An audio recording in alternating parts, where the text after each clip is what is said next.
Okay. You,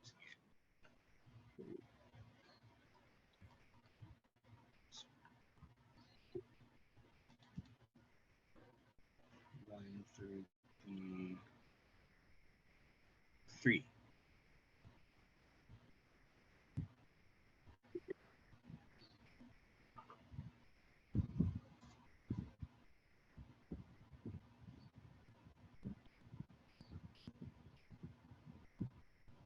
Relative to the helicopter.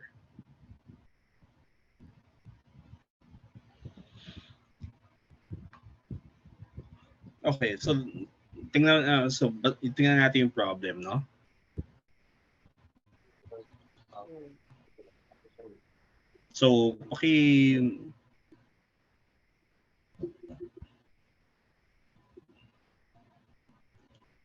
tingnan mo yung wording dun sa ano. A package is ejected horizontally from the helicopter with an initial velocity relative to the helicopter and in a direction opposite the helicopter's motion. so yung parang supply helicopter pa yung ganito. Ganun ba pa? O- So ang nangyayari niyan, reference frames problem siya. So meron ka dapat may lalabas siya na velocity of relative to the helicopter at velocity relative to the ground. So I think useful na gumawa ka ng or maglagay ka ng ano ng alam mo kasi di ba ano yan eh two coordinate systems yan, which means kung naalala mo yung sa ano yung sa hyperbole na meron tayong prime at saka unprimed axis, Ah, so, similar siya. ah, So kung so, merong position with respect to the old coordinate system, dito may ganun din. So pwedeng gamitin mo na let prime yung mga prime yung velocity relative to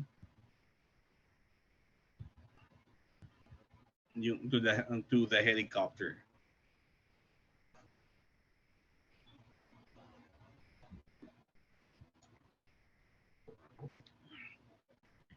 Hindi, ito. Lagyan mo ng ano, V sub P, V sub H.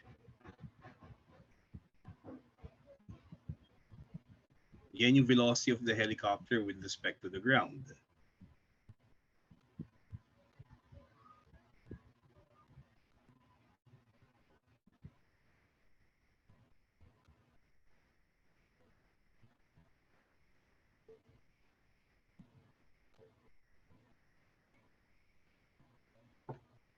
So, meter per second.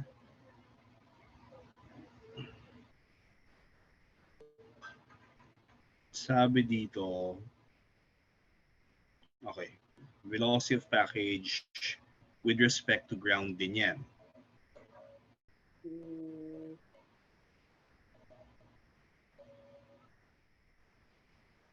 Okay, so it's not given.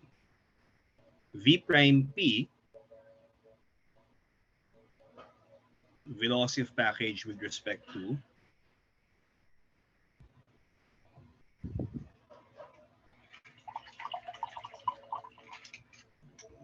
helicopter naman.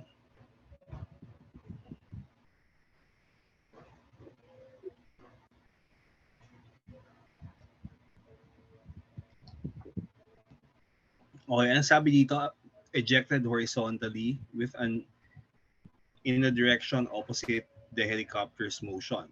So paano 'yun? Ano yung orientation anong direction 'yan? Or ano signs dapat diyan? mm,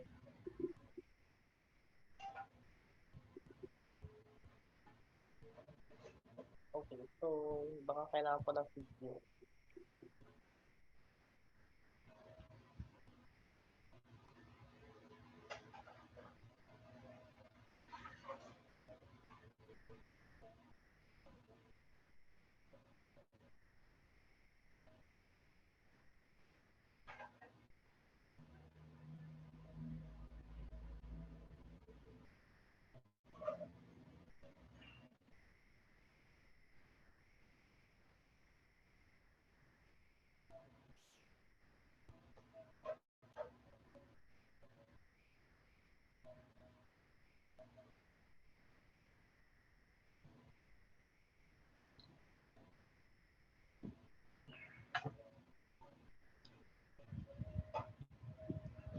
Teka, anong sinabi?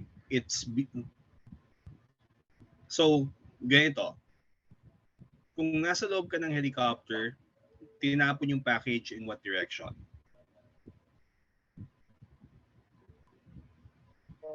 Horizontally forward. So if the helicopter is moving forward, anong direction tinapon yung object?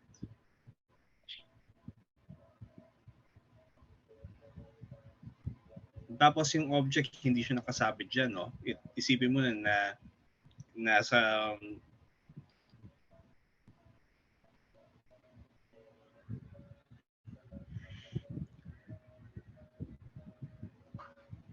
Dahil saan mo siya nakasabit?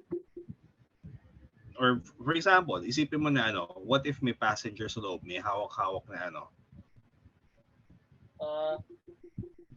tapos tinapon niya. So anong direction niya tinapon?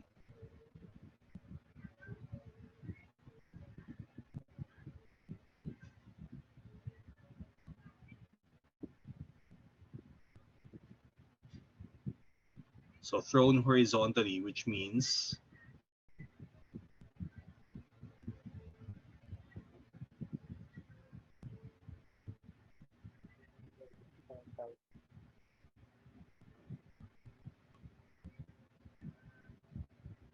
V prime B equals, so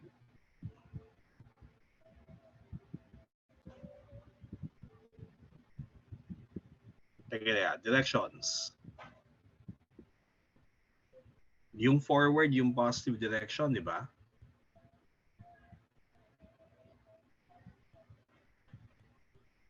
Okay, so dapat V prime P is negative 12.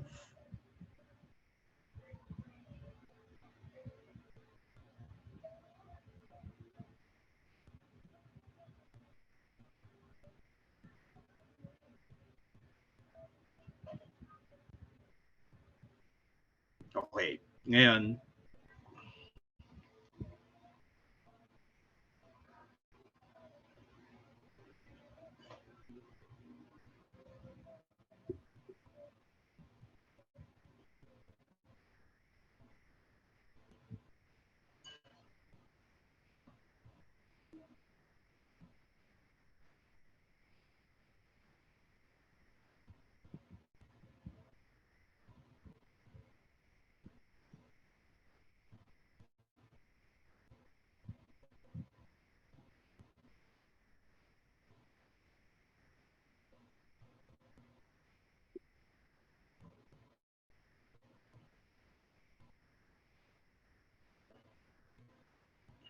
okay, so may initial velocity na yan with respect to the ground, di ba? Okay, pwedeng i-set up mo yung equation without plugging in values first.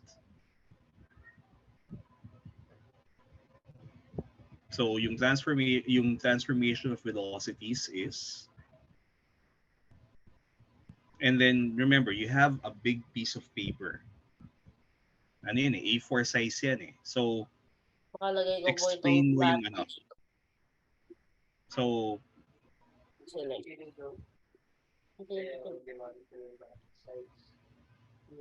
yan. So meron kang so ngayon, yung V sub, paano related yung V sub B, V sub B prime, at saka VH?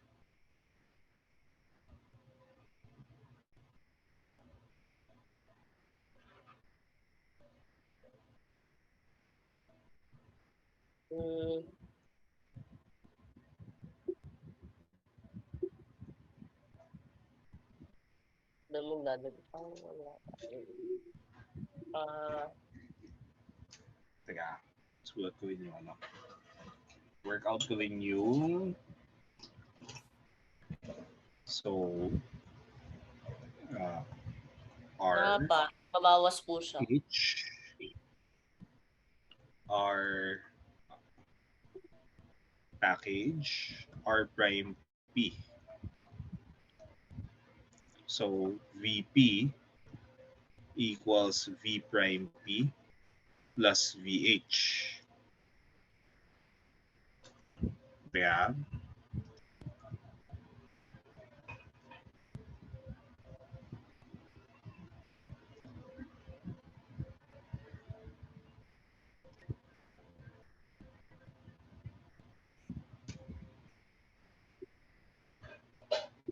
okay, so, wait. Ano yung sign? Negative 12 plus 6.2 is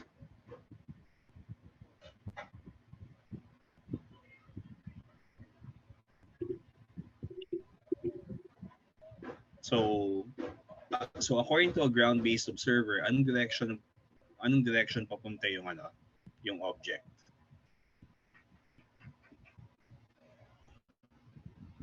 Nag-blow lang po ako ng ilong. So negative, so it's going to so kung the helicopter is moving forward, the package is still moving backwards. Okay, just to see if it makes sense. What if binitawan lang ng person yung package? Ano yung V prime P?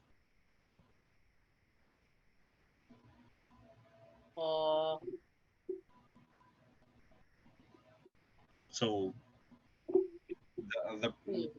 so according to the person in the helicopter, the object is dropped. Tabo. Drop So lang ano po yung or release horizontally po? released lang.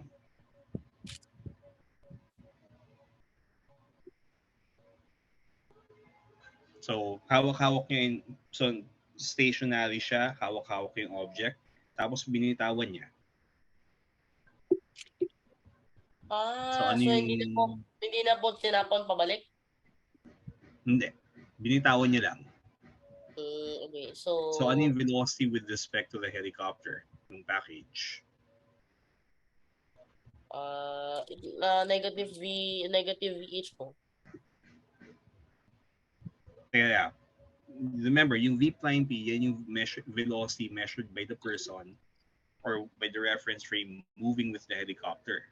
So kung sa measurements ng person inside the helicopter, binitawan niya, initial velocity is 0 po.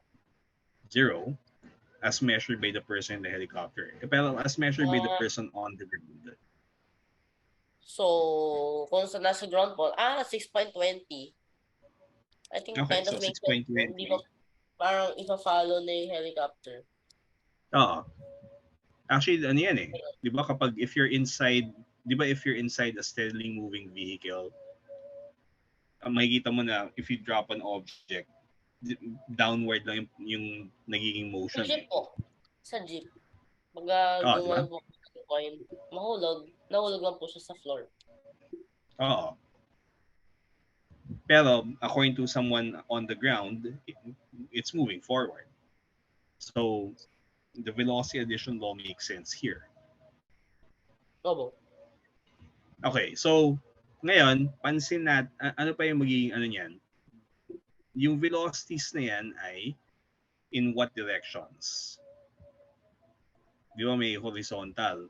Ano pa yung mga kasi tingin mo, hinihintay na yung mangyayari sa ground.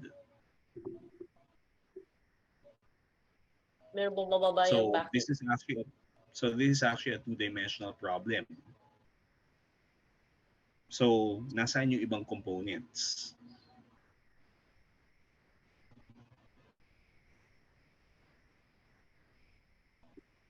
So, dapat vectors yan, hindi lang isang So, VPX, VPY, tapos V prime, yan.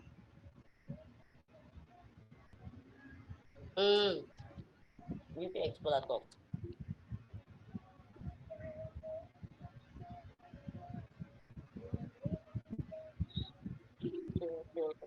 So, 0, okay.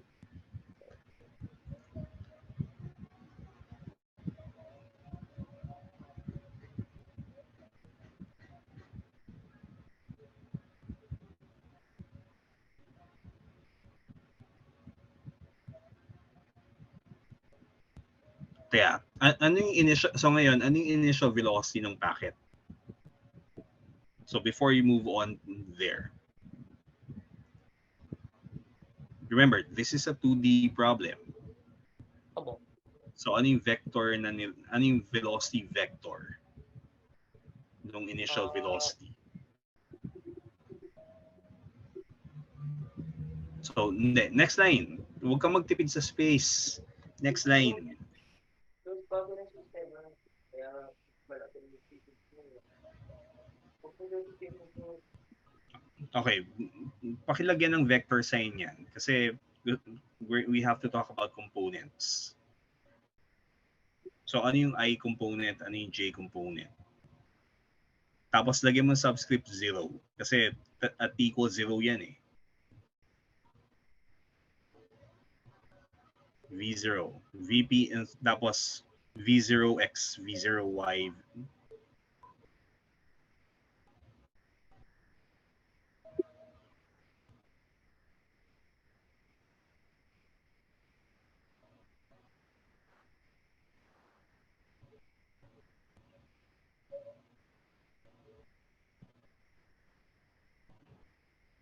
Okay. So, ngayon, anong initial velocity ng particle with respect to y?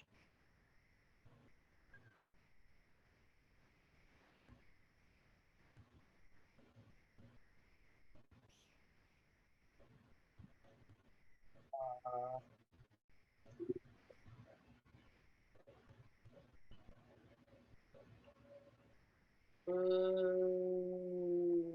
0. Kasi wala naman pong, 0. zero, yes, tama. Kasi hindi mo Kasi bumababa. yeah, kasi thrown backwards yan eh. Nabo. Okay? So ngayon, so alam natin yung initial velocities, ano yung x versus, tapos assume natin na ano yung choice of origin mo? Yung point na bitaw po. Okay. So choose the origin of the coordinate system Mm. at the point where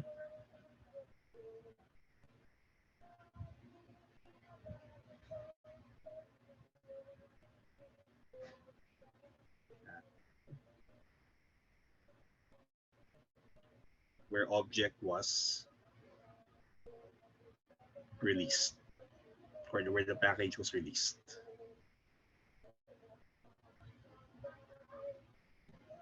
Or thrown backwards. Okay, so ngayon, so may diagram yan na anong ini-expect natin na magiging path ng object.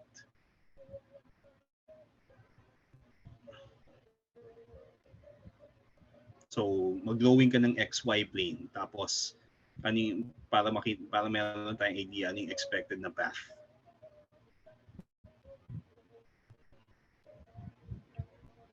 Ano ba yung line mo?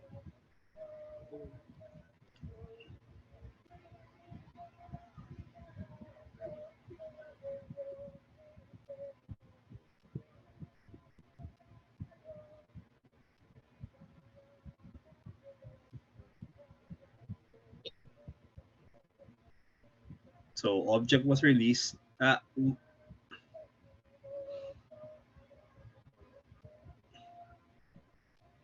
Teka, masyadong cluttered pag nag-lay ka ng ganyan. Point na lang po. Tanggalin ko kasi point lang Point. representation natin for the initial position. Okay. Okay, so ngayon, anong initial position? Kasi sabi mo, coordinate 0, 0 yung place where the package was released.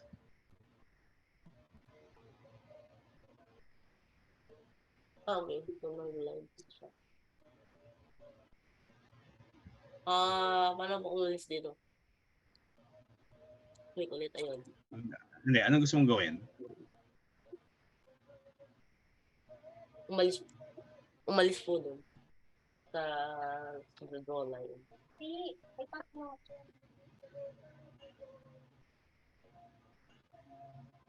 Teka, di ba pag nag-drawing ka ng XY plane, yung origin dapat kung saan nag-intersect yung X at saka Y axis? Okay. So, yan yung origin. Tapos, yung ground level,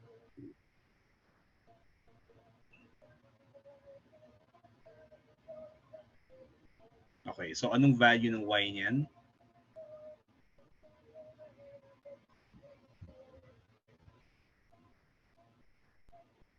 Okay, so negative 9.50 meters. Tapos, ano yung ini-expect natin na trajectory? So, sketch out mo na yung expected shape nung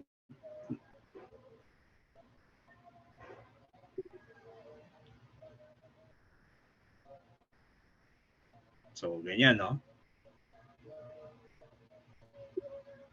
Actually, pwedeng gawin mo na, i-drawing mo na, di ba sa pen tool, meron kang dashed or dotted?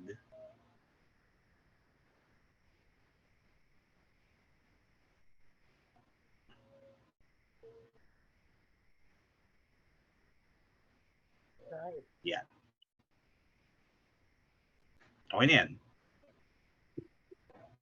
Tapos,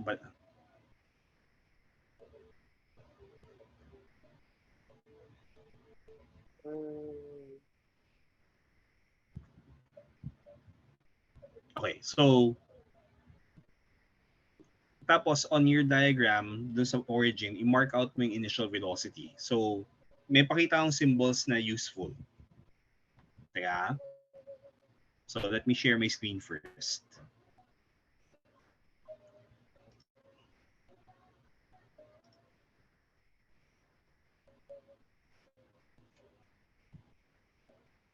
Tapos, okay, keep. Eto, so yung symbols na useful, kasi magsisimula tayo ng forces eh. So it's useful to have different arrows for velocity, acceleration, and force.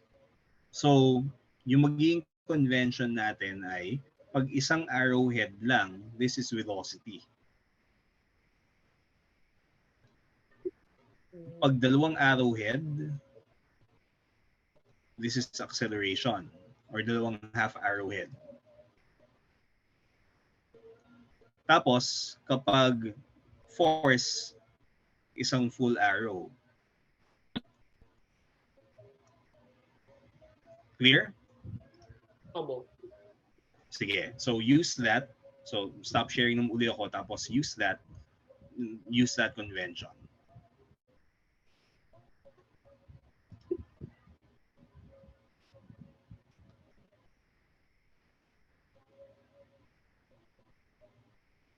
Select.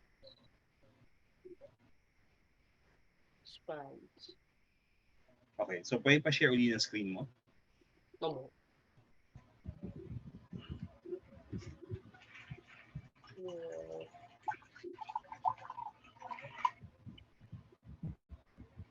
Okay. So,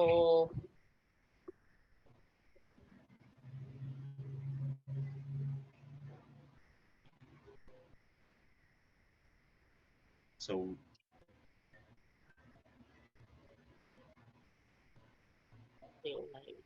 wait. Di ba initial velocity is horizontal? So, bakit may tangent dyan?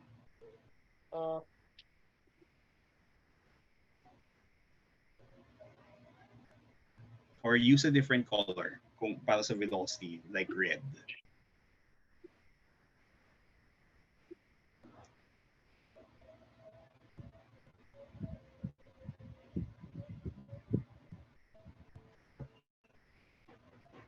Yeah.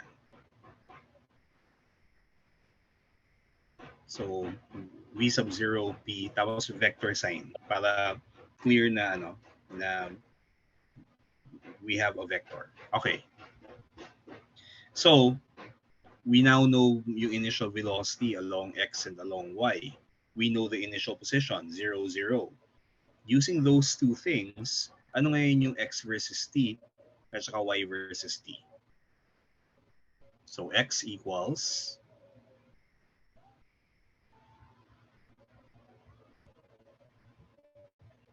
Hindi na siya delta x kasi x. So v0x, or in terms of our symbols, that should be v0px.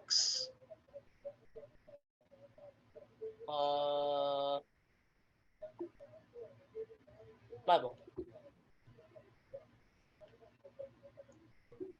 So v0px kasi yan yung initial velocity na ginamit mong symbol eh. So v0p x. Yung buong subscript to, tingnan mo yung v0px. Okay. Tapos yung y,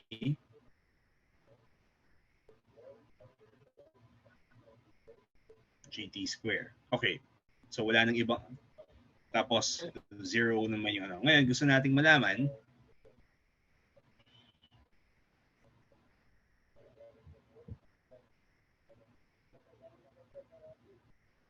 Teka. Huwag ka muna tumalan dyan kasi yung t na ginagamit natin, yan yung parameter. Na it tells us if we are given t, this is what x will be. Ngayon, when let t sub f, so introduce a different symbol. Yan, that's the functional relation for position versus time. Tapos on next line, let t sub f be the time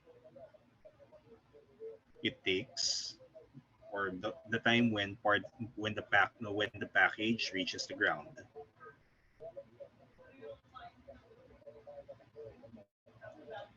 Okay, pwedeng iurong mo yung sentence yan pababa. Kasi every line yung ginagawa natin eh. That's already a different line.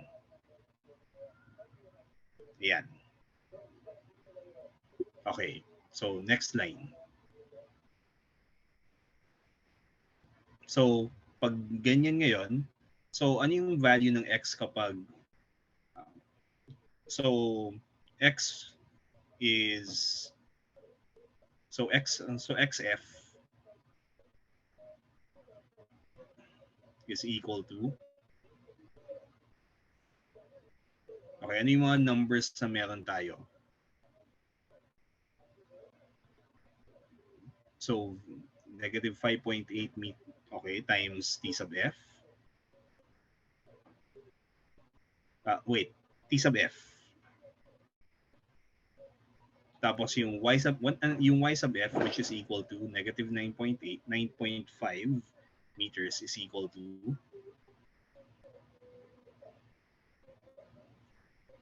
t sub f square. Okay, therefore, okay, wait, next line. Okay lang na maraming white space. Baka nahihina yung focus sa white space kaya na Hindi, huwag kang manghinayin sa white space. Kasi it's for readability. So, tapos, okay, so t sub f, so therefore t sub f is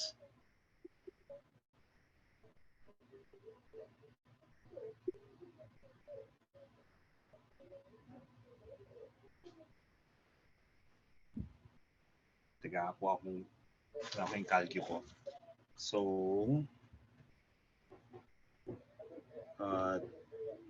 2 times 9.5 divided by 9.8 and then square root.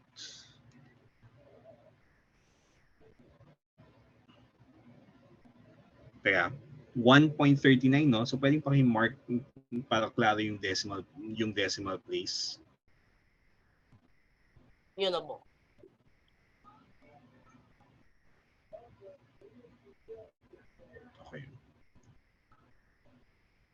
Okay. So xf is equal to, okay. Tapos ano pa yung hinahanap? Let's read the problem statement. Helicopter po para malaman po yung distance. Okay, what is the horizontal distance between the helicopter and the package at the instant the package reaches the ground? Teka, during the time T sub F, ang X sub F, yan yung position with respect to the ground of the package. Nasaan yung helicopter by that time?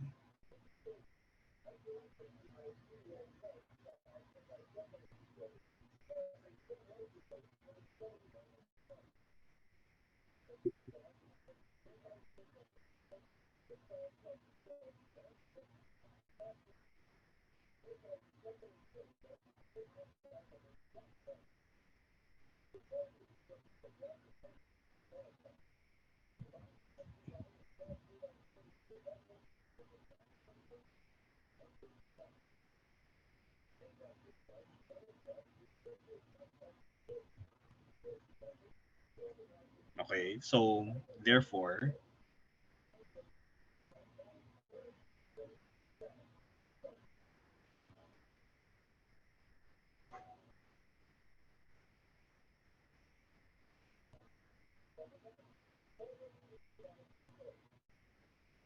teka, ano yung tanong?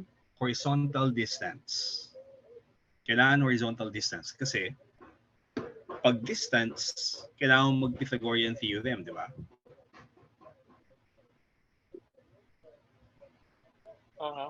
Meron na parang move dito.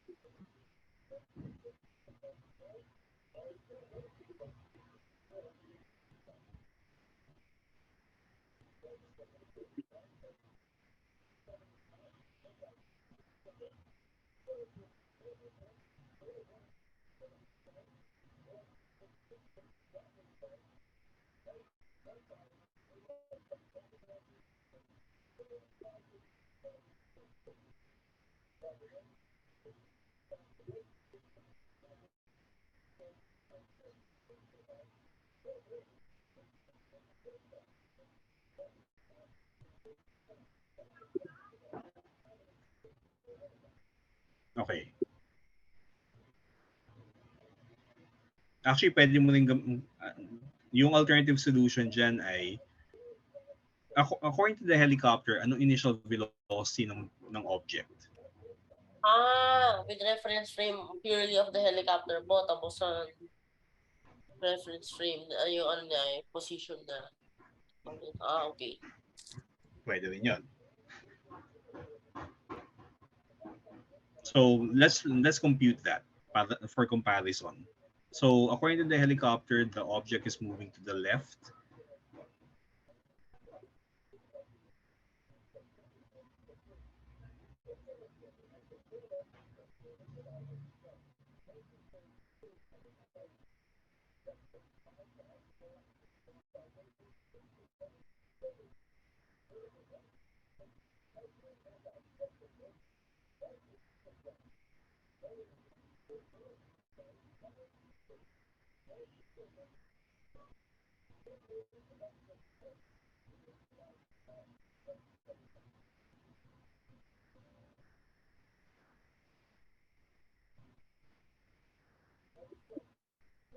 Or backwards at speed.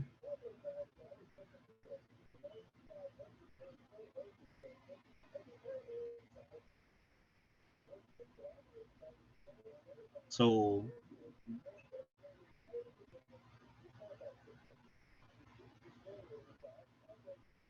per second.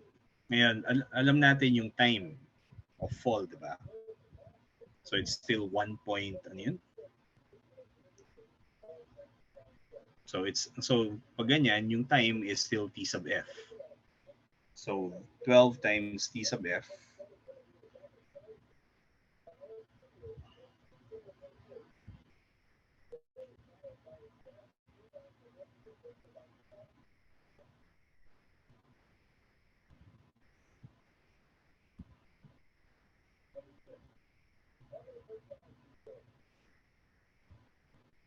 Okay, tapos lagyan mong prime.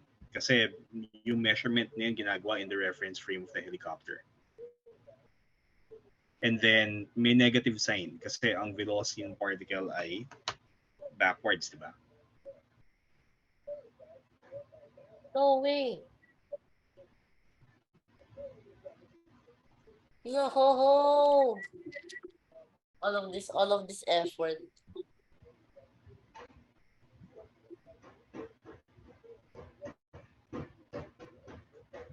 Okay, that's so cute. Okay, so yung letter C naman, what angle does the velocity vector of the package make with the ground at the instant before impact? Okay, sinong nagme-measure? Anong reference frame mini-measure to?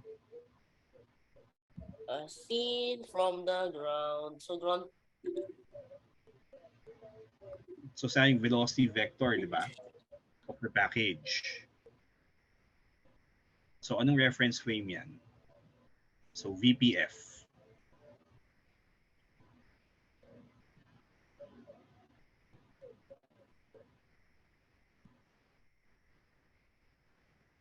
So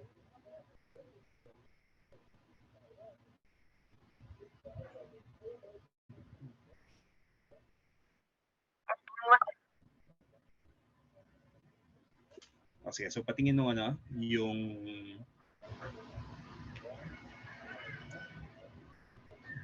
so kailangan natin yung velocity at the end, di ba? So how do you compute yung velocity at the end? And at anong reference frame yan?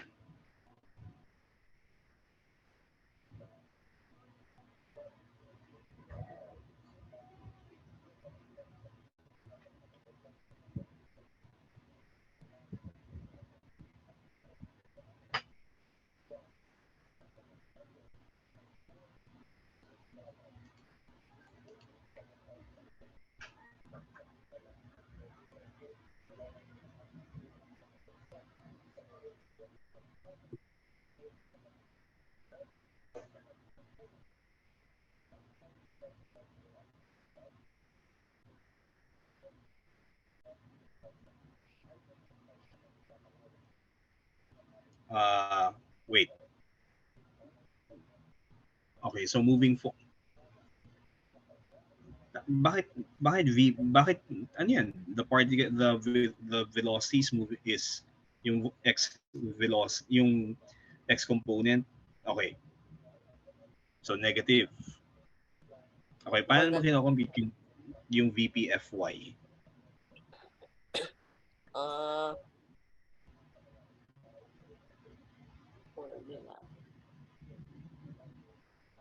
Ayun. So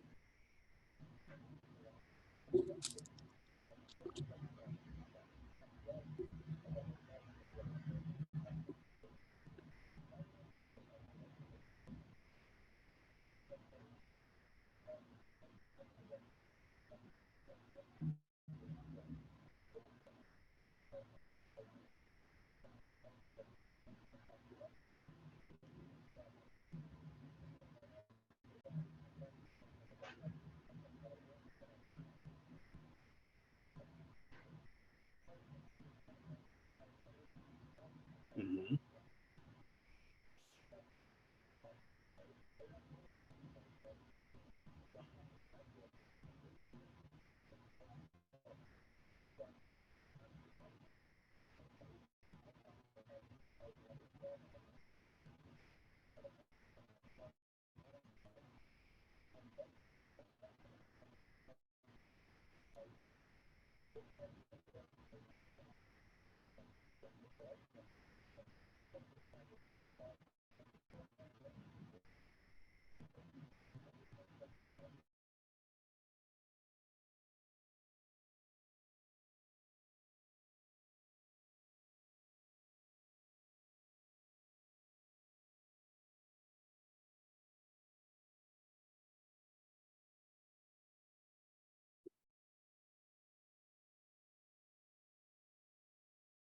yun po. Okay.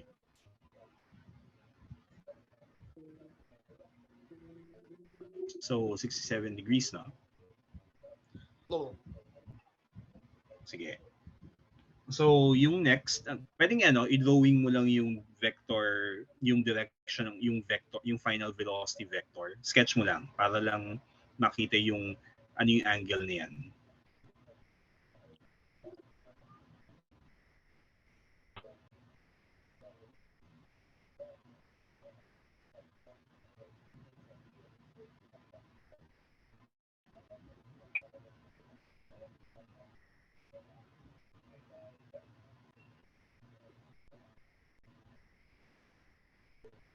Kaya hindi pwede, mukhang ano siya eh, mukhang directly downward yan eh. Drawing mo muna yung vector. So ano yung x at saka y niya? Tingnan mo. Mas mahaba yung x kes yung ano no? Yung VPF is mas mahaba yung sa y. Wag mo na i-drawing yung path. Kailangan ko lang yung vector. So sketch the vector. At saka hindi rin natin kailangan yung ano, hindi natin kailangan yung drawing of the ground. What we just look for is ano yung vector, tapos ano yung ano niya.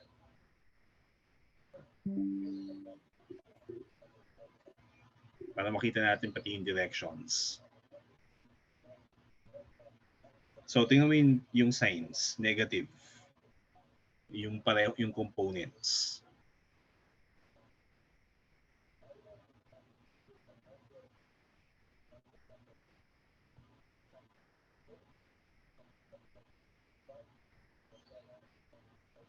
And then,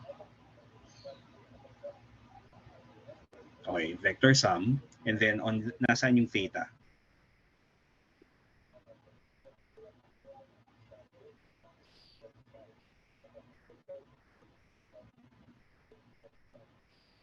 Huwag mo na include yung ground. Kasi yung particle, ina-assume natin nandun sa ano eh. Nandun sa vertex. Isipin mo yung velocity nakakabit dun sa particle. Yung tail on the particle itself.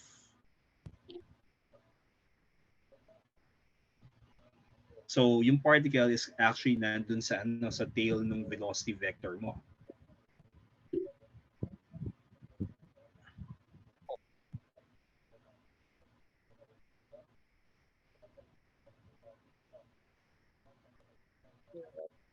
Angle, vector. Parang ano eh, pag nag-free body diagrams tayo, ganun mangyayari eh. The velocity and the vector, the velocity vector and acceleration, the tails are on the particle. Tails are on the particles. So dapat. Kaya, paano, di ba opposite over adjacent yung ano, yung, ano yung opposite dyan? VPFY. So draw the triangle.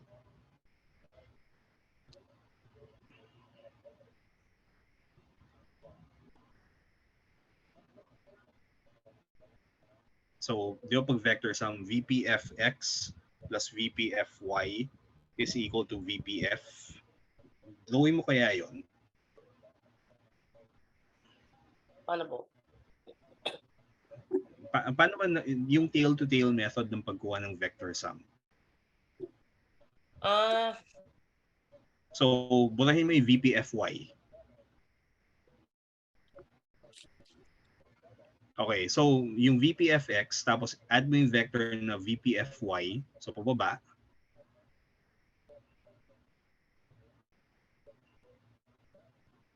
Tapos connect mo yung tail to the head. Yan yung VPF.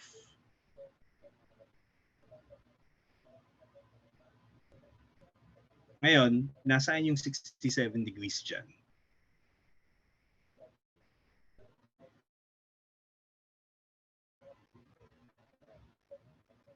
Ayan.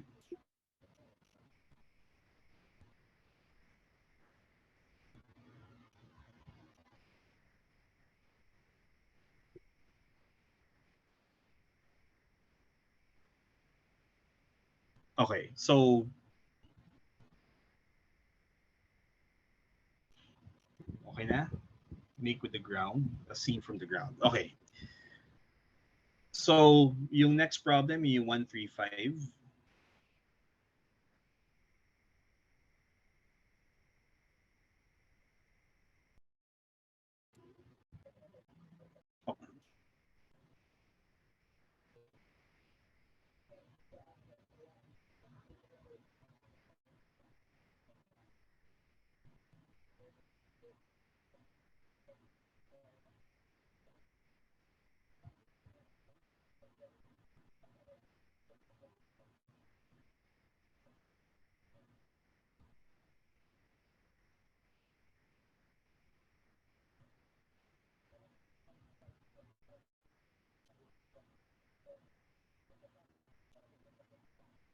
So 135.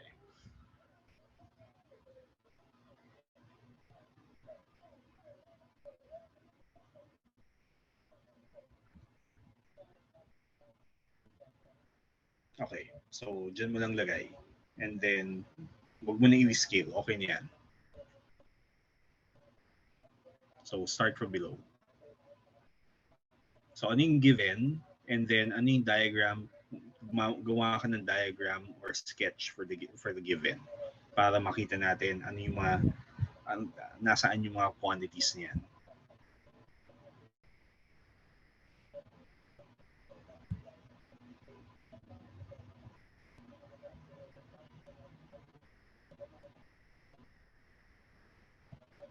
Tapos, ano yung choice of origin mo?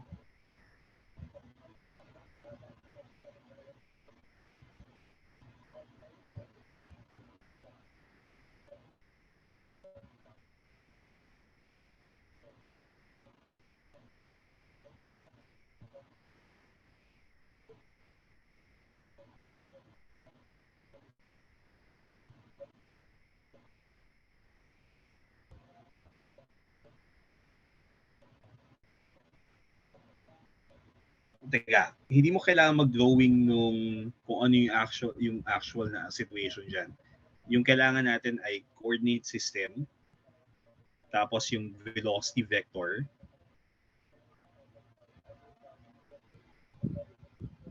tapos at saka naka-label lang. Ano yung nasaan yung origin?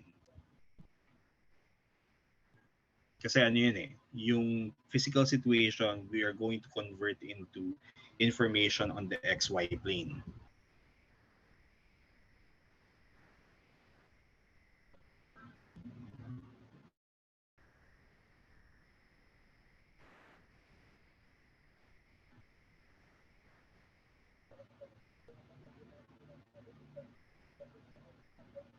Drawing mo yung axis muna. So, burahin mo muna lahat yan.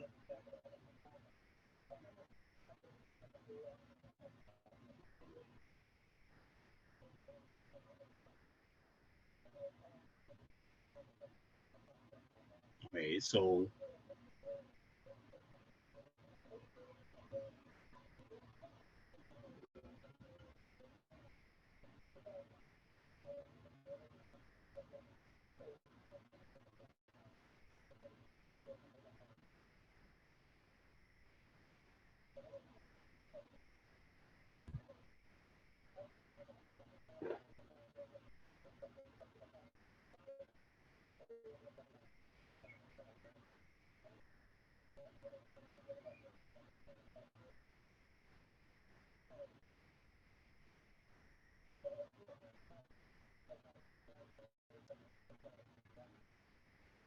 ngayon, ano yung initial, drawing on that point yung initial velocity.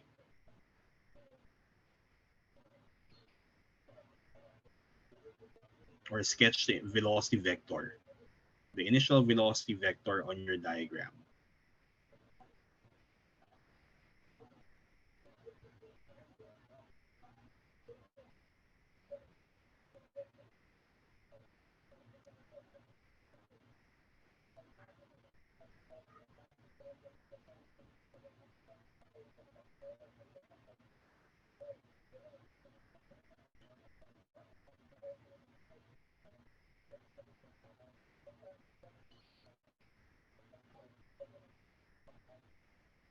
So at an angle 20 degrees below the horizontal, di ba?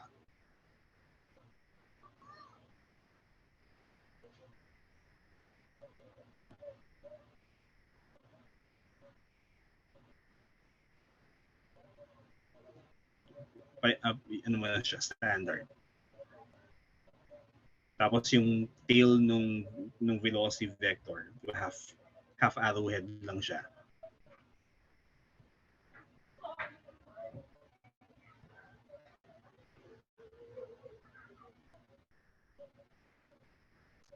Okay, so yan yung initial velocity.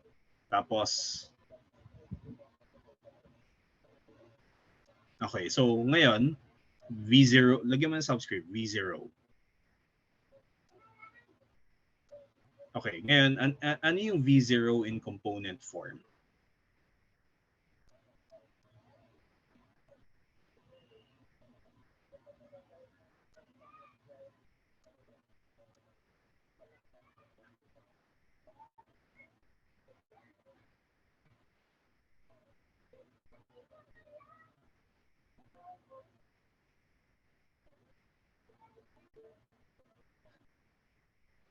Ah, Okay, now how do you use the information to calculate to give the number. numbers there?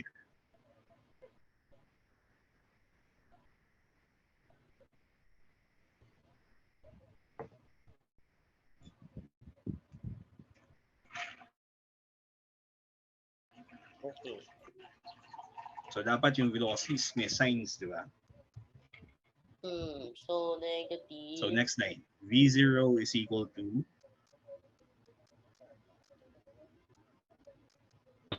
okay, ngayon, huwag ka muna mag-compute. Isuot mo muna ano yung calculate mo. So, magkakaroon ka ng 15 times sine or cosine.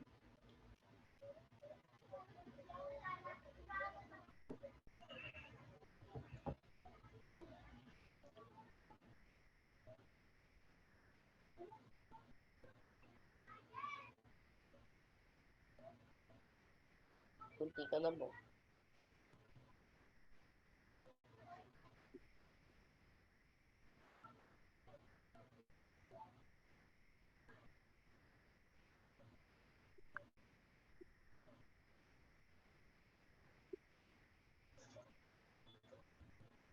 So 15 cosine 20, that's 14.1.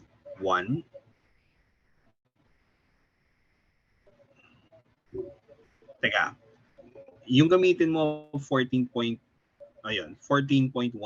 kasi yung gagamitin natin yan later eh. So 5.13. So yung isa 15 sine of 20. Kailangan natin ng extra digit eh. 5.130. Okay. So ngayon, alam natin yung initial velocity. Ano yung initial position natin?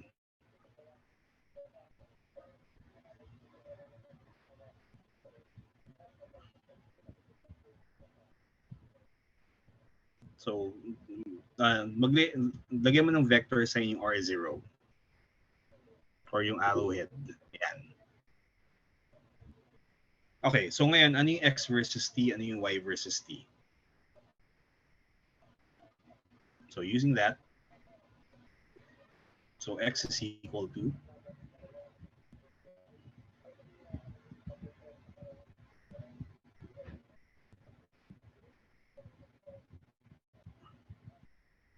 and then Y is,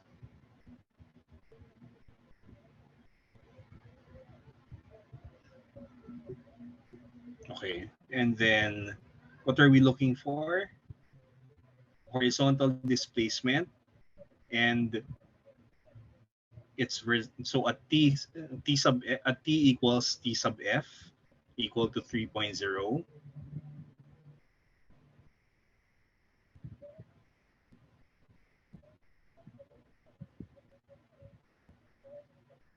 Tama? 2.30 pala. 2.3. Sabi dito, no? 2.30 seconds. So 2.30. Ano yung X? Ano yung Y?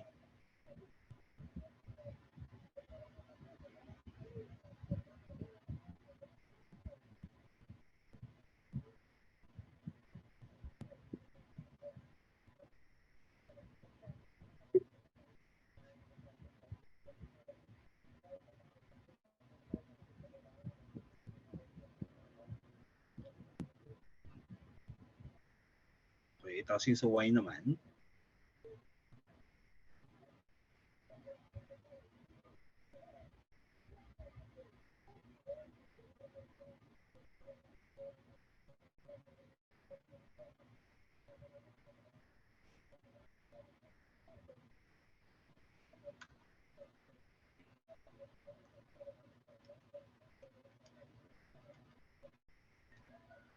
minus 0.5 minus 9.8 times 2.3 square. Teka, di ba anong nangyari sa acceleration due to gravity?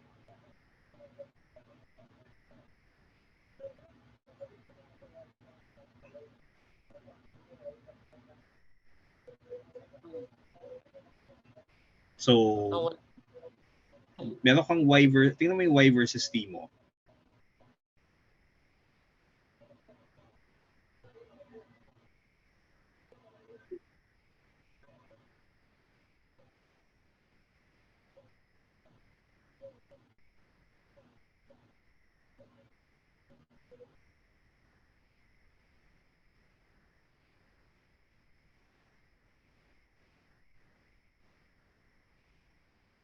Okay, ngayon, before we move on here, pwedeng iulong mo muna yung sagot mo sa B pababa para may space. And then write down your result as a sentence para sa letter A. Kasi ano yung hiningi? We're looking for the horizontal displacement 2.30 seconds later. So, the horizontal displacement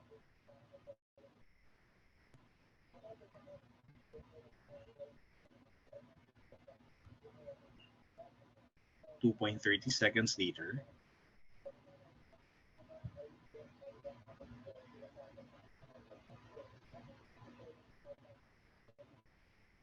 is 32.4. Okay, ngayon, sentence din para sa letter B. The vertical displacement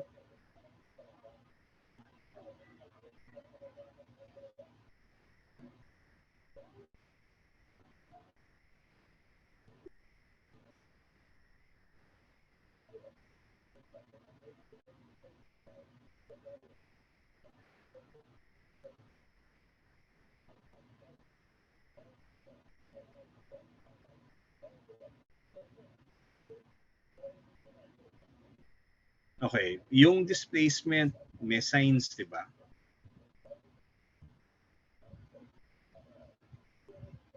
To indicate ano yung direction. So, negative 37.7.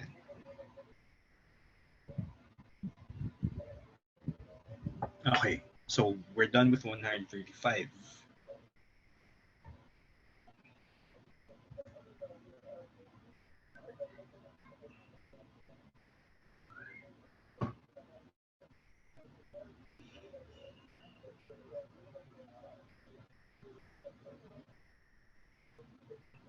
Mag-new page ka na. Alam mo kung bakit? Pag pinrint mo siya na problem by problem, for example, what if homework siya, tapos ipiprint mo for submission?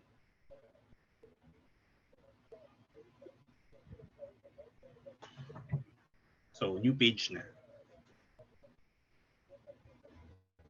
So, okay. So, copy lang ng question.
So,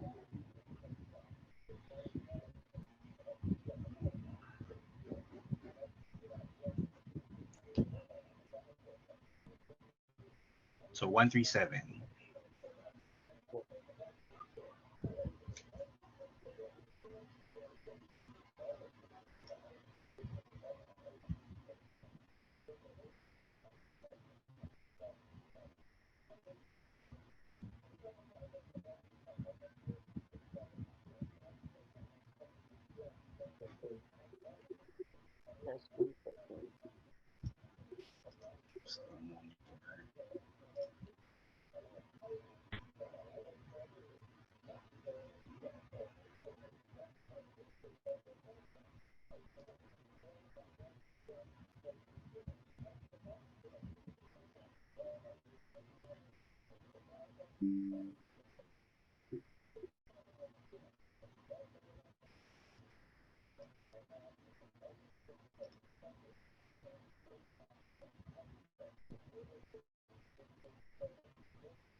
La.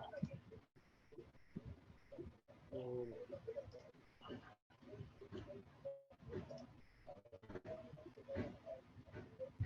Ayaw pa kopya.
Right. Naalala mo yung mga problems involving rowing on water? Obo. Similar.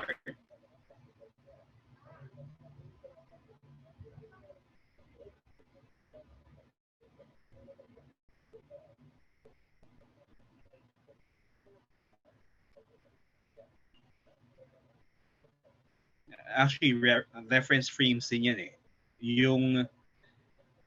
Yung speed ng airplane, yung airspeed of the airplane, measured yan with respect to the air. Kung may wind,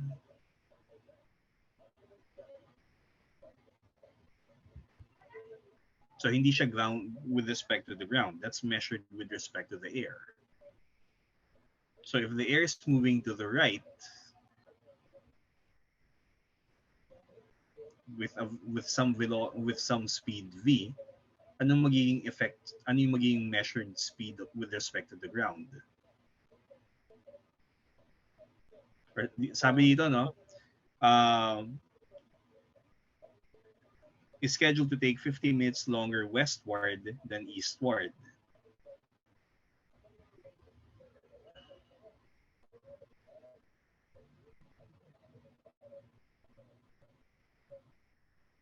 So mas mabilis kapag with the water or with the air versus kapag going opposite the direction of the wind.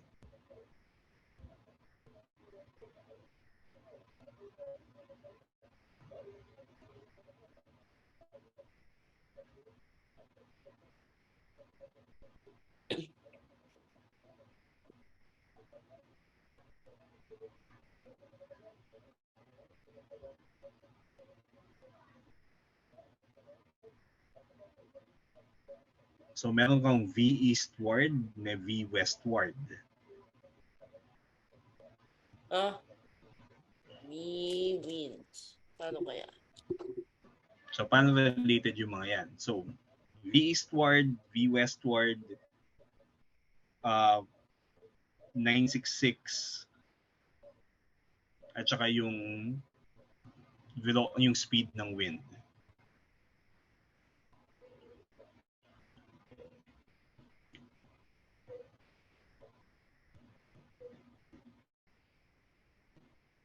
So, how do you set up those equations?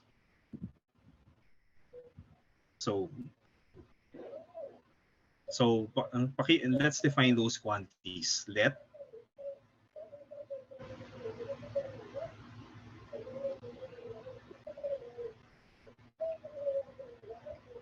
V eastward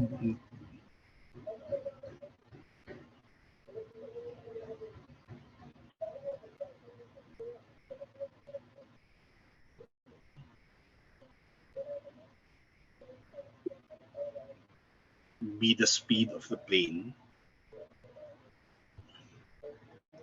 So eastward or V sub E, pwedeng ganon.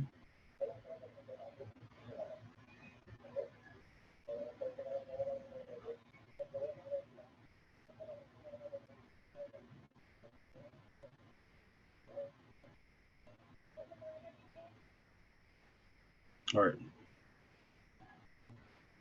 the velocity, pwedeng kung gagamitin mo velocity, sige.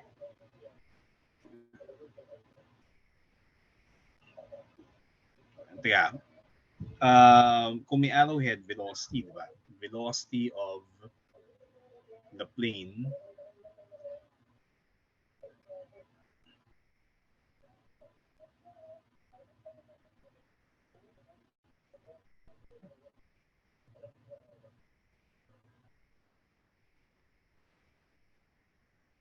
westward.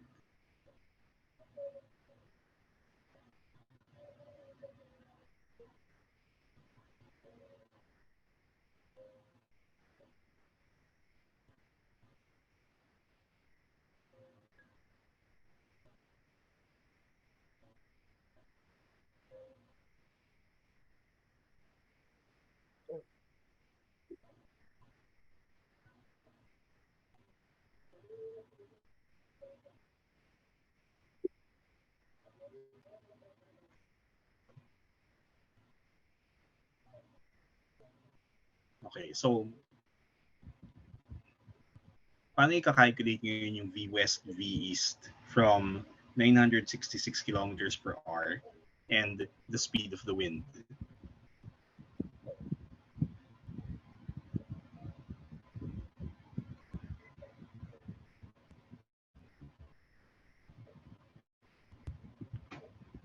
Teka, ganito, mag-components ka kaya times I hat times I hat para speed na lang yung sa wind.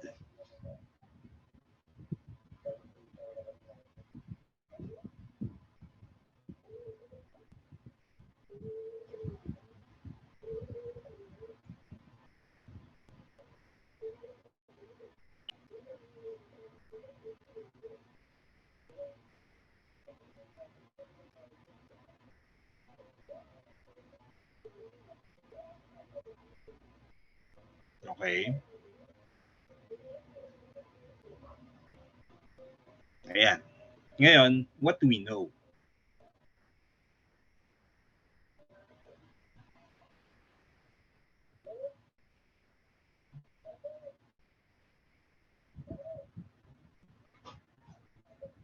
So how can we use those symbols to solve the problem?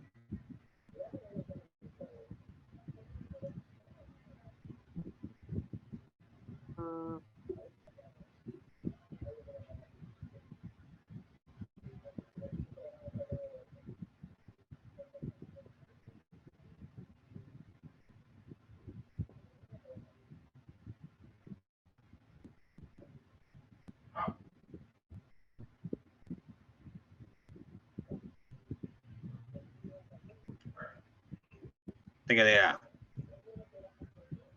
Bakit, paano ka nakakapag-divide ng vector?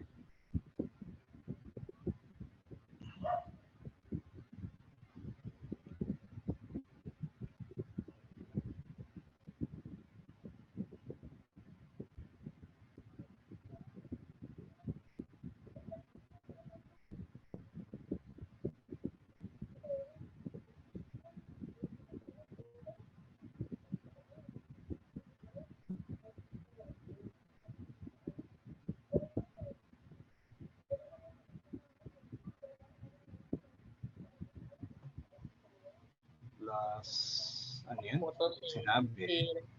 15 minutes longer yung westward, no? So, TE plus... So, 50 over 60. Hours. So, 5/6. Okay.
Okay.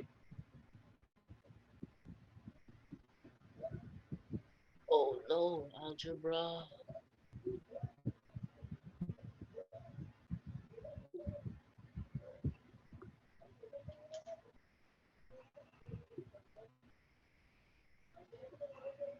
Ano to?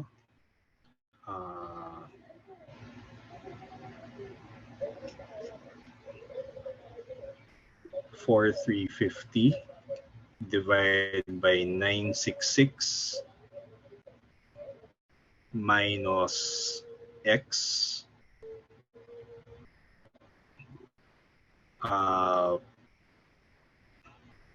plus 4,350 over 966 plus x minus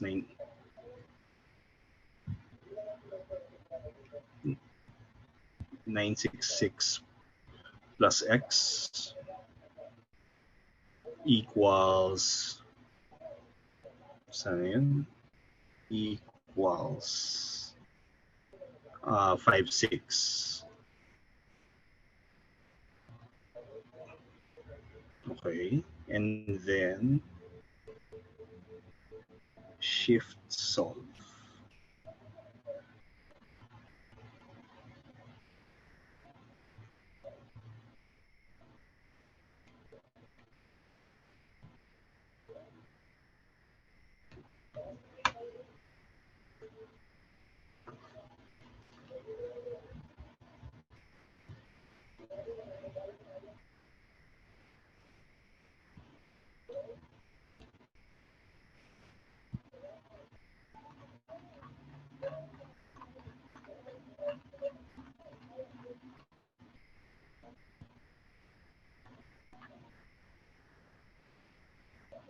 Yeah.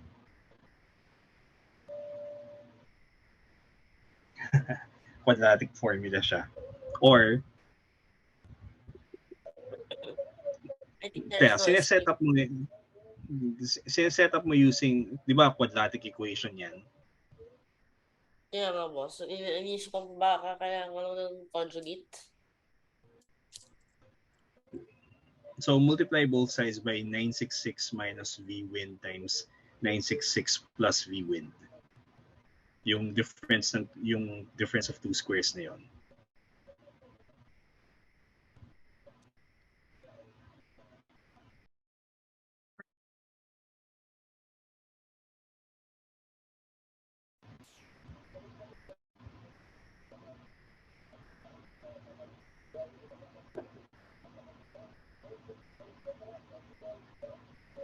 Actually, kaya ako sinuggest yung 966 minus V wind times the quantity 966 minus V wind times 966 plus V wind.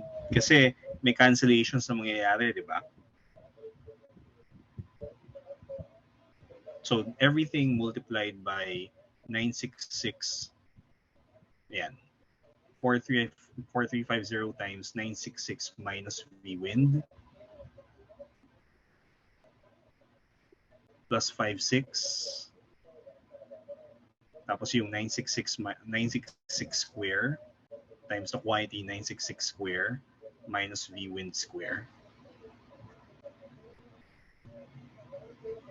And then group together para magamit mo yung quadratic formula. Actually, may mga magka-cancel out eh. Yung 4350 times 966. Mamamatay, di ba?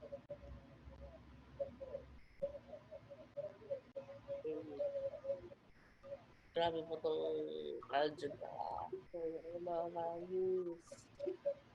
Minus 6.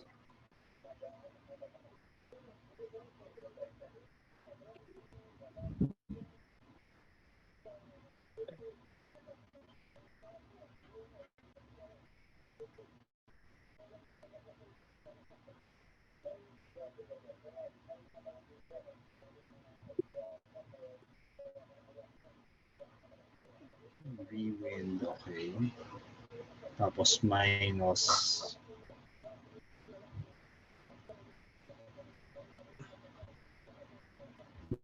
Teka, tama ba yung signs? Di ba tinranspose mo lahat nung nasa right to the left, di ba? Double. So dapat yung signs, yung V56V wind square, dapat positive na yan.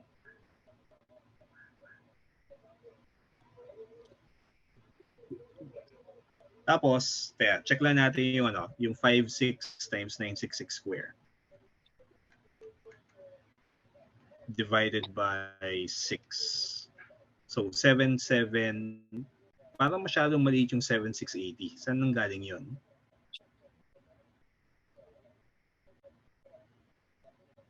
So dapat 777,630 yung 5 times 966 square.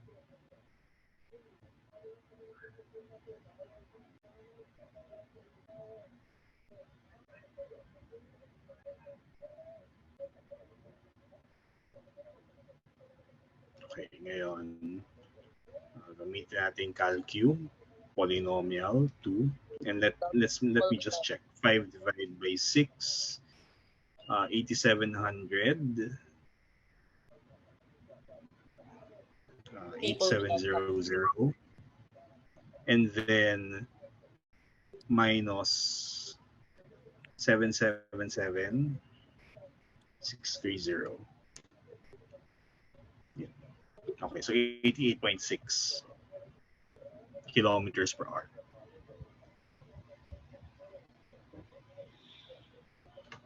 Okay, so ayan, yan yung speed ng wind. Okay, so yan yung last na even na odd problem dun sa chapter na to. So we'll begin yung forces naman. Okay, so tingnan natin yung tingnan muna natin yung book. Kung ano yung laman. Okay.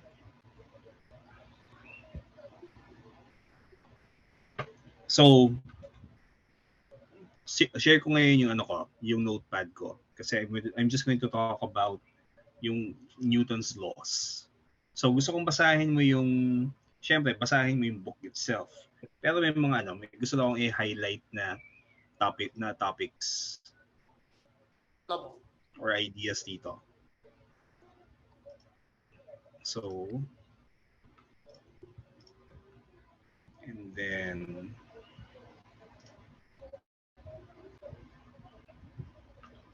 gusto ko nang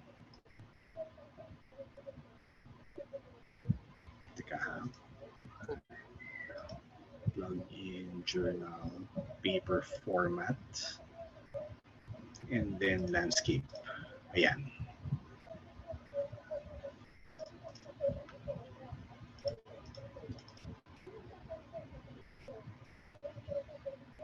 Okay, so we're going to talk about forces. So let's just let me just point out yung mga ideas na dapat bantayan dito. Yung Newton's first law, so forces, they're vectors, and we can see what happens so one way we can tell if forces are acting on an object is by using Newton's first law.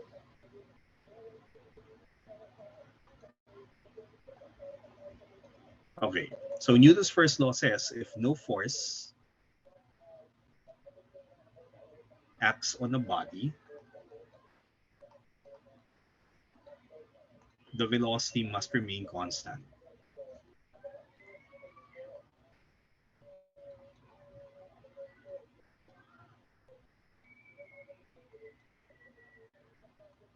Constant. Tapos yung second law, ito naman. Yung mga yan po, axiom. So yung second law, ito. So may sinasabing the net force divided by the mass of the object is equal to the acceleration of the object. Ayan. Ngayon, yung hindi sinasabi ng Newton's first law na actually ang mas magandang statement siguro para sa Newton's first law ay if the net force is equal to 0, so it does not necessarily mean no force po. It just means F net is 0. So, parang hindi po siya gumagalaw. May force. So, if net force is equal to 0, velocity remains constant. So, it's possible to have forces acting on an object, pero dahil yung net force, yung total ng forces ay 0, so total ng forces ng push and pull, 0, then pwedeng mangyari na the velocity must remain constant. Okay, so we have these two. Ngayon, so first question. Di ba napag-usapan na natin uniform circular motion? Okay, so question ngayon. So, question.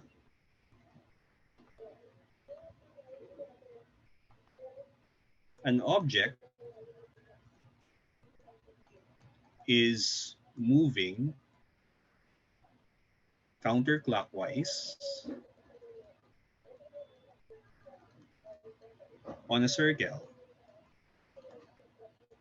of radius 10 meters with speed 2 meters per second. Okay. So, ang tanong dito, is the net force 0 for this situation?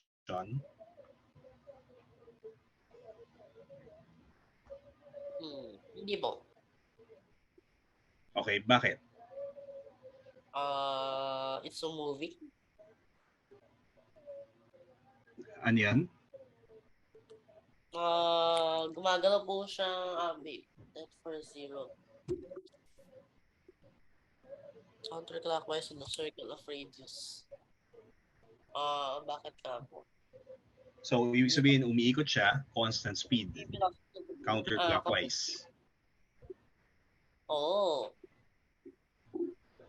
Well, force. Huh? Okay. So, is the net force 0? Net force 0 po? Opo, siguro. First law. In this in this situation. Teka, kinalculate na natin, di ba pag uniform circular motion, anong direction ng acceleration dito? Tangential po. Or na ba? Centripetal. Ano kasi? Di ba? So, pag uniform circular motion, ano yung direction ng acceleration? Pa-inwards po? Towards Towards the center. So acceleration is going to be like this. Pag nandito, yung acceleration is going to be to the center. Pag nandito, yung acceleration is also of the same magnitude, pointing to the center. Tapos, ano yung magnitude ng acceleration in this case?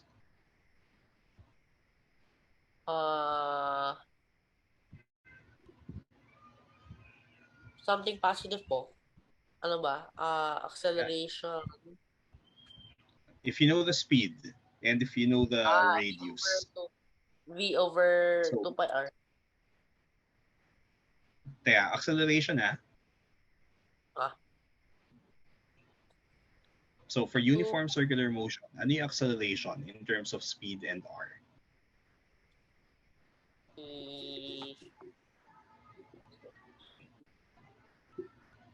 So it's going to be v squared over r. V squared over r. Yes, naalala ko po. Or kung ang speed ay 2 meters per second, we square this divided by 10.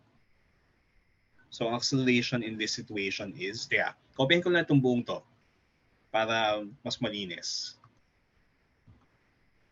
And then let's make a new page. So, yung solution dito, okay, ito yung acceleration is towards the center. And the value is 4 over 10 or 0.4 meter per second square towards the center.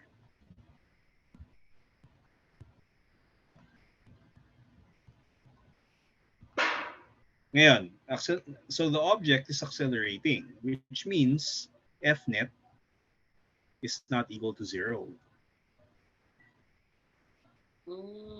So Newton's first law will tell us na this is a case where there must be a net force acting on the object. It's not possible for this to happen without forces. Perpetual motion po yan. Actually may perpetual motion naman talaga. Pero, ang ano kasi dito ay yung perpetual motion machines, it's a different thing. Kasi you're getting useful work without forever. Dito, ang sabi, if there are no forces, an object will, if the total force is 0, an object will keep moving at constant velocity. For circular motion, this is not a constant velocity situation. So uniform circular motion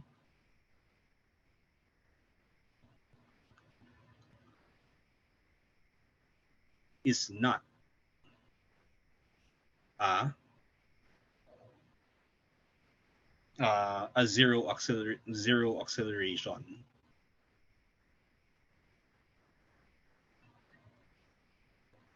situation. F net must be non-zero,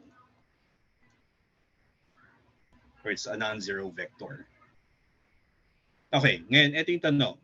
Next question. So, dry ice. So merong may dry ice, may surface that's made of dry ice.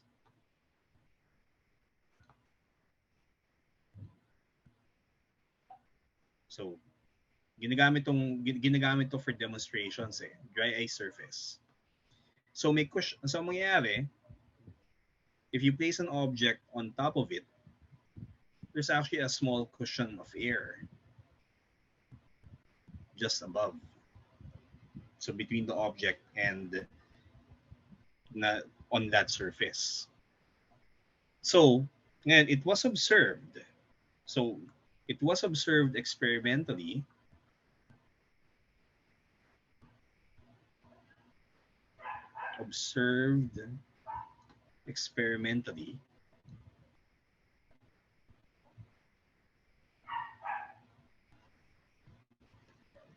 that during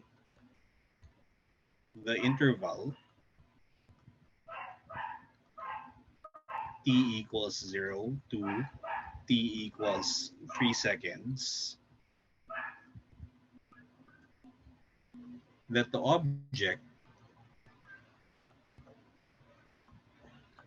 was moving to the right at constant speed uh, 0.5 meters per second. Or, mas mababa. Babaan pa natin. So moving to the right, constant speed, 0.2 meters per second. Is F net equal to 0?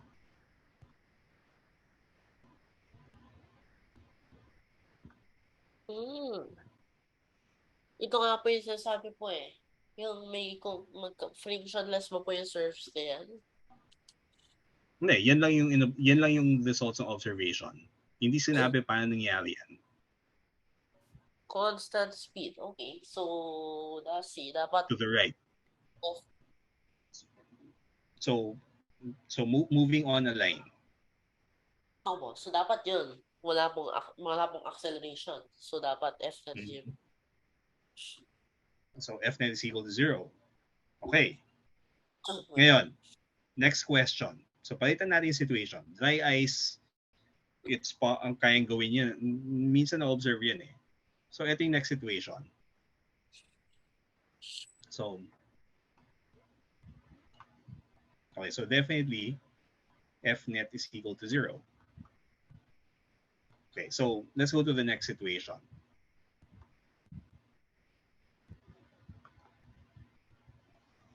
So may floor. Tapos, there's a man walking on the floor pushing a box.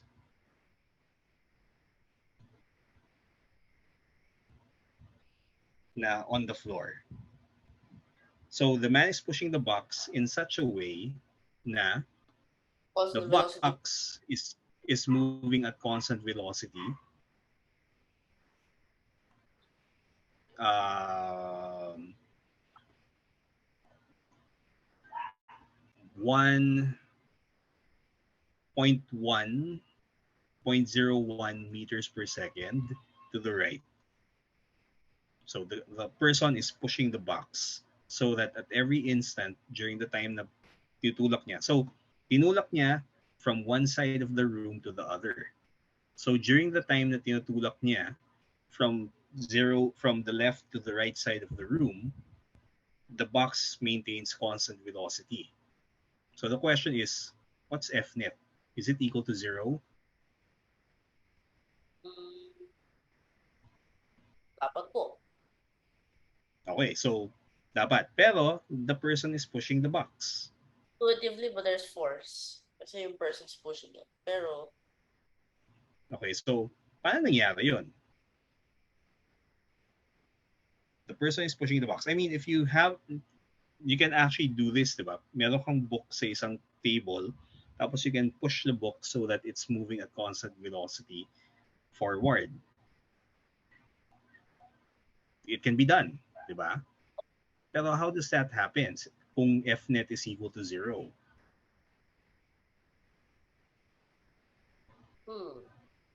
Baka nakalan niya pa yung friction mga ibang opposing forces.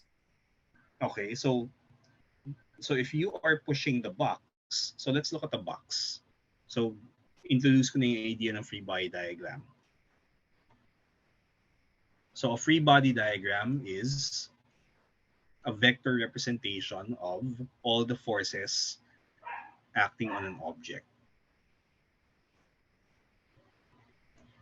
At saka may tanong po ko, kung wind po siya, for example, pwede pong gamitin yung vector field? Yun, no? Vector field po for yung mga wind. Ganito. For this, dito pumapasok yung first approximation. The first approximation that we're assuming here is all systems we're dealing with in this chapter and for the next few chapters can be represented by points. So point object yung approximation. So hindi natin iisipin yung pagiging finite yung size ng object. Opo. Babalikan natin yung finite size pagdating na sa equilibrium, sa statics and equilibrium at saka extended systems. Opo. All forces. So, acting on the system.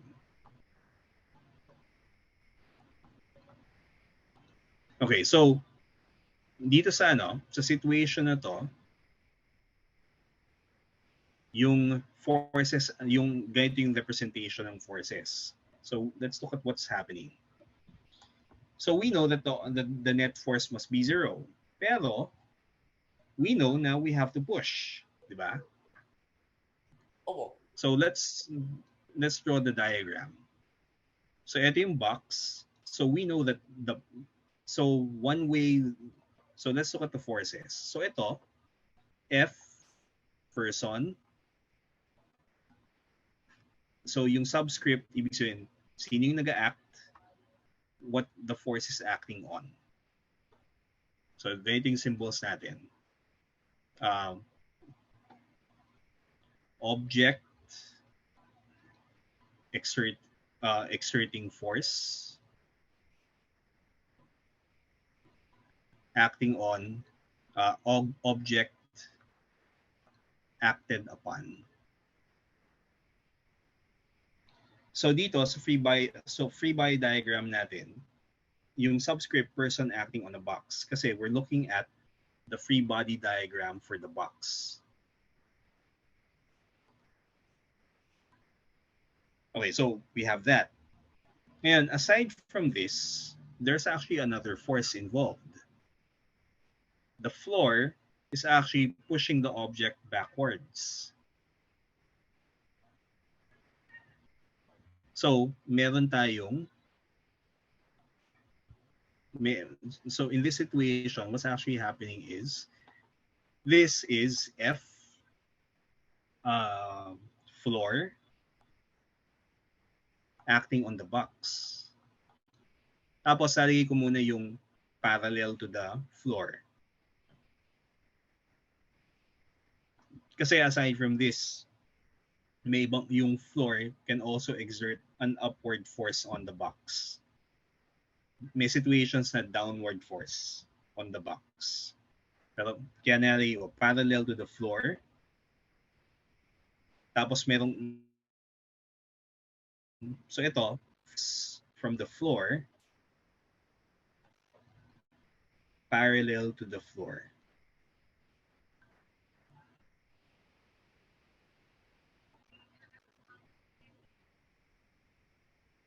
Kasi okay, so yan.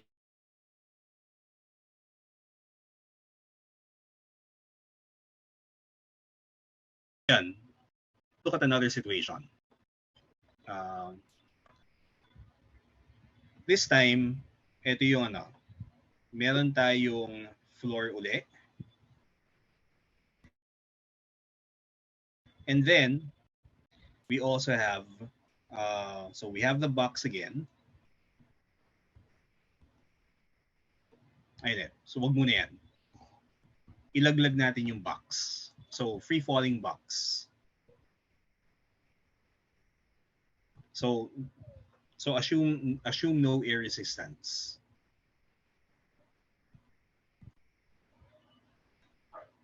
Ano yung forces acting on the box? So in this case, if there's no air resistance,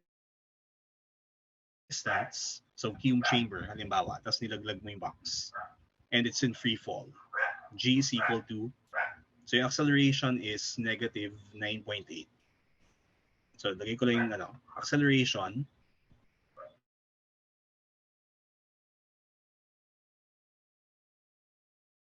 is equal to 9.8. So ano yung force acting? In this case, the force that's acting on this is the gravity, is the gravitational field due to the whole Earth. So F, Earth. So Earth yung source ng the whole Earth, yung source acting on the box. And then lagyan lang natin ng gravitational. So the whole Earth is pulling the box downwards. And its acceleration is 9.8 meters per second square. So yan yung correct na free body diagram for this situation. Clear ba bakit yan yon? So the whole Earth is pulling the box downward so that it will accelerate at 9.8 meters per second square. So, okay, ngayon, so we know na every object is being pulled towards the center of the Earth with the gravitational force due to the Earth. Okay, ngayon, gusto ko ngayon na pag-isipan mo to. So, next situation.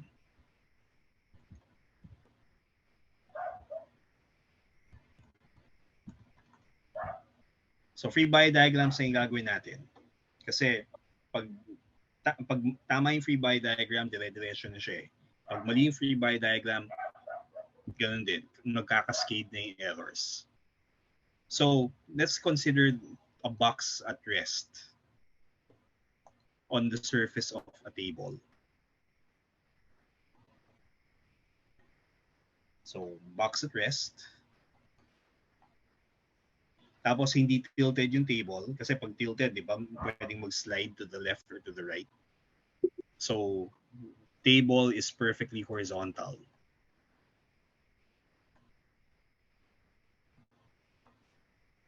Ano yung forces acting on the box? Pwedeng mag-drawing ka ng isang free body diagram and then make sure na lahat ng forces, saan nanggagaling yung force acting on the box.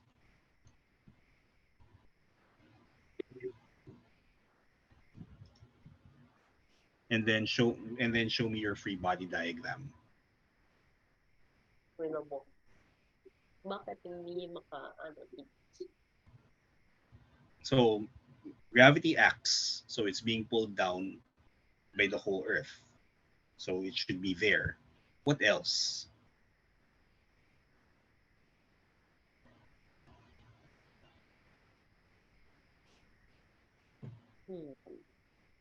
Okay, inano siya ng pababa.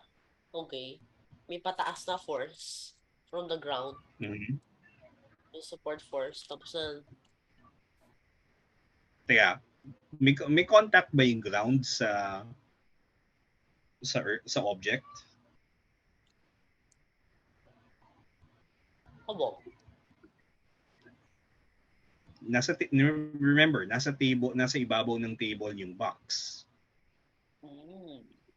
So yung, actually, hindi pala yun yung support. Wait. Sort of. Yung table po is exerting on, yung ground is exerting on the table. And the table is exerting on the box. Okay, so ano yung forces ngayon? Acting on the box lang ha, not on the table.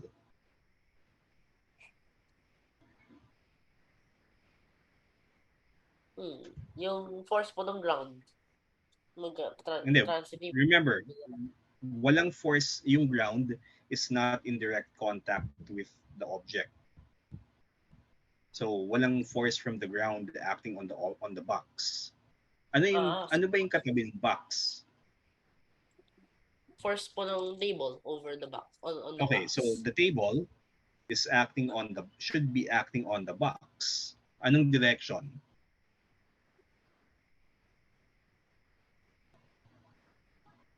Anong direction? Pataas po.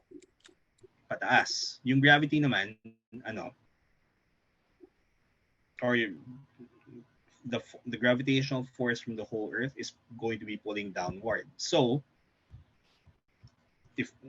ngayon, alam natin na F, in this situation, what's F net?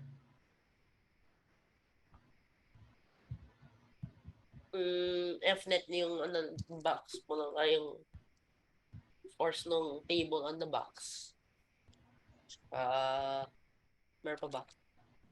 Okay. F table on acting on the box. box. Tapos anong direction? So upward. Upwards. Tapos minus um, F gravitational Opo, acting on the minus box. So Earth's gravity acting on the box, J hat. There and wala na ibang forces, no? Wala na po iba. Wala na. Pero box at rest. What can we say about F net?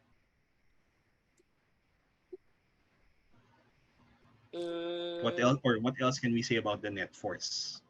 Zero po, dapat. Okay. Ano? So, anong conclusion natin about F table on box? So minus F Earth's gravity on the box. This should be 0. They're equal po. They're going to be equal. So the table has to be pushing upwards with a force equal to the gravitational force of the box on the Earth. Okay, next situation. Ganito. So maglalagay tayo ng numero. So the box, we know that the box, let's say box is at rest ulit on the surface of a table. So, alam natin, tapos yung F grav on acting on the box is going to be, let's say it's 10 kilogram meter per second square or 100 na lang. Or this is 100 newtons. Ngayon, we also know that, so what if there's a person na pushing downwards? So F, person, pushing downwards on the box. Tapos, yung force na to, equal yan sa, nabula. So, yan ako lang dito para mas equals 100 newtons. F person pushing down on the box. So, isipin mo na, you're above the table and then you're pushing down on it. And the force that's applied is 10 newtons.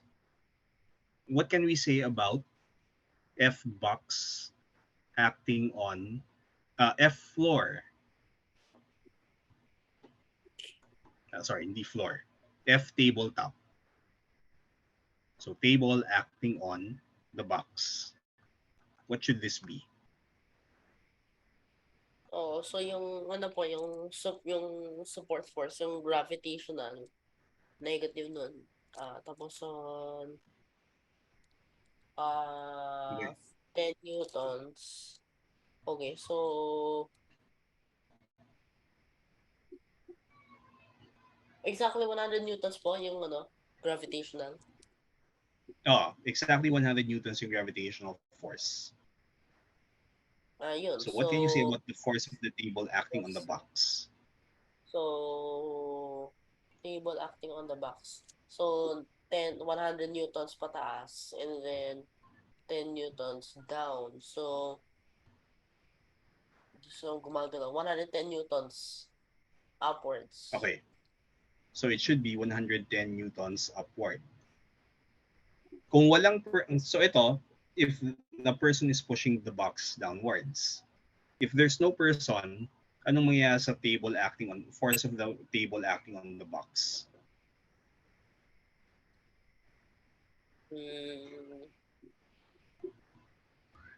110 nga po. So, kung So ito, if a person is pushing downwards, what if no one is pushing it downwards?